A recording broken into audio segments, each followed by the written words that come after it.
Shalom. Channel ini terbuka untuk semua orang yang rindu mengerti apa kata Alkitab tentang hal-hal dalam kehidupan ini.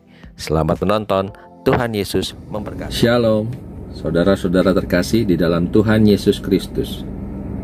Hari ini kita akan kembali belajar melalui Alkitab apa saja yang menghalangi kita untuk menjadi hamba yang setia kepada Tuhan. Setelah Tuhan Yesus dibaptis, Ia lalu dibawa oleh Roh ke padang gurun untuk dicobai iblis di sana. Dan kita bisa baca kisahnya di dalam Matius 4 ayat 1 sampai 11. Pencobaan di padang gurun. Maka Yesus dibawa oleh Roh ke padang gurun untuk dicobai iblis. Dan setelah berpuasa 40 hari dan 40 malam, akhirnya laparlah Yesus. Lalu datanglah si pencoba itu dan berkata kepadanya, "Jika engkau anak Allah, perintahkanlah supaya batu-batu ini menjadi roti." Tetapi Yesus menjawab, "Ada tertulis, manusia hidup bukan dari roti saja, tetapi dari setiap firman yang keluar dari mulut Allah." Kemudian iblis membawanya ke kota suci dan menempatkan dia di bubungan bait Allah. Lalu berkata kepadanya, "Jika engkau anak Allah, jatuhkanlah dirimu ke bawah, sebab ada tertulis mengenai engkau, Ia akan memerintahkan malaikat-malaikatnya, dan mereka akan menatang engkau di atas tangannya, supaya kakimu jangan terantuk kepada batu." Yesus berkata kepadanya, "Ada pula tertulis, janganlah engkau mencobai Tuhan Allahmu." Dan iblis membawanya pula ke atas gunung yang sangat tinggi dan memperlihatkan kepadanya semua kerajaan dunia dengan kemegahannya. Dan berkata kepadanya, "Semua itu akan kuberikan kepadamu jika engkau sujud menyembah aku."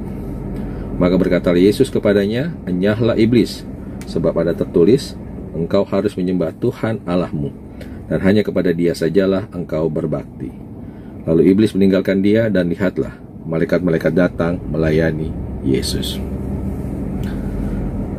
Jadi dalam perikop ini, kita bisa lihat bahwa dari masa ke masa, dari zaman ke zaman, iblis selalu ingin mencobai manusia seperti ia mencobai Tuhan Yesus.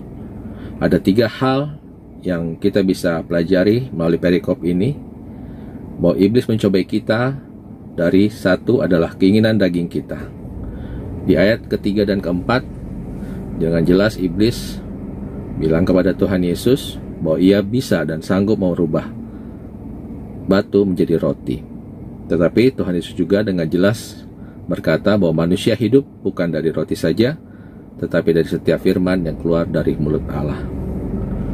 Mampukah kita saat ini, bila kita tetap bertahan dan taat kepada Tuhan, jika tidak ada makanan di tempat kita, atau anak kita meminta, tapi kita tidak bisa memberikannya, atau mungkin juga keinginan daging lain seperti pornografi, narkoba,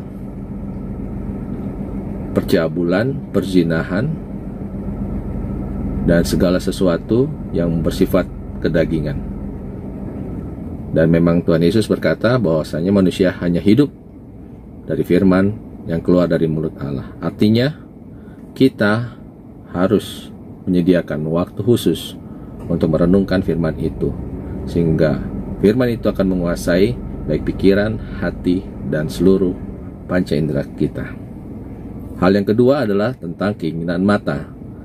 Banyak dari kita yang ingin menjadi pusat perhatian, karena kita bisa melakukan sesuatu yang luar biasa, atau mempunyai segala sesuatu yang diinginkan oleh orang lain.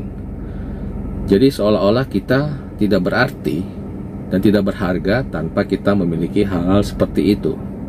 Itulah yang selalu didakwa oleh iblis, agar kita terus berusaha untuk memuaskan keinginan mata kita. Padahal sejak kita menerima Tuhan Yesus sebagai juru selamat melalui baptisan kita itu spesial. Dan sebagai orang yang spesial, kita juga punya pertandingan kita masing-masing yang tidak bisa kita bandingkan dengan pertandingan orang lain. Jadi keinginan mata juga adalah salah satu yang menghambat kita untuk menjadi hamba yang setia. Dan yang ketiga adalah tentang keangkuhan hidup. Keangkuhan hidup, iblis menawarkan kerajaan dunia dengan segala kemegahannya agar Tuhan Yesus tertarik akan hal itu. Demikian juga saat ini, ia berusaha keras menawarkan semua itu agar manusia tertarik untuk menerimanya dan menyembah iblis dalam hidupnya. Maka dari itu, ada 3 hal yang tadi kita katakan, dan itu juga ditekankan dalam 1 Yohanes 2 ayat 16. Rasul Yohanes mengingatkan kita, sebab semua yang ada di dalam dunia, yaitu keinginan daging dan keinginan mata, serta keangkuhan hidup, bukanlah berasal dari Bapa, melainkan dari dunia. Dan dunia ini sedang lenyap dengan keinginannya, tetapi orang yang melakukan kehendak Allah tetap hidup selama-lamanya. 1 Yohanes 2 ayat 16 dan 17. Demikianlah renungan firman Tuhan hari ini. Terima kasih sudah menonton. Tuhan Yesus memberkati.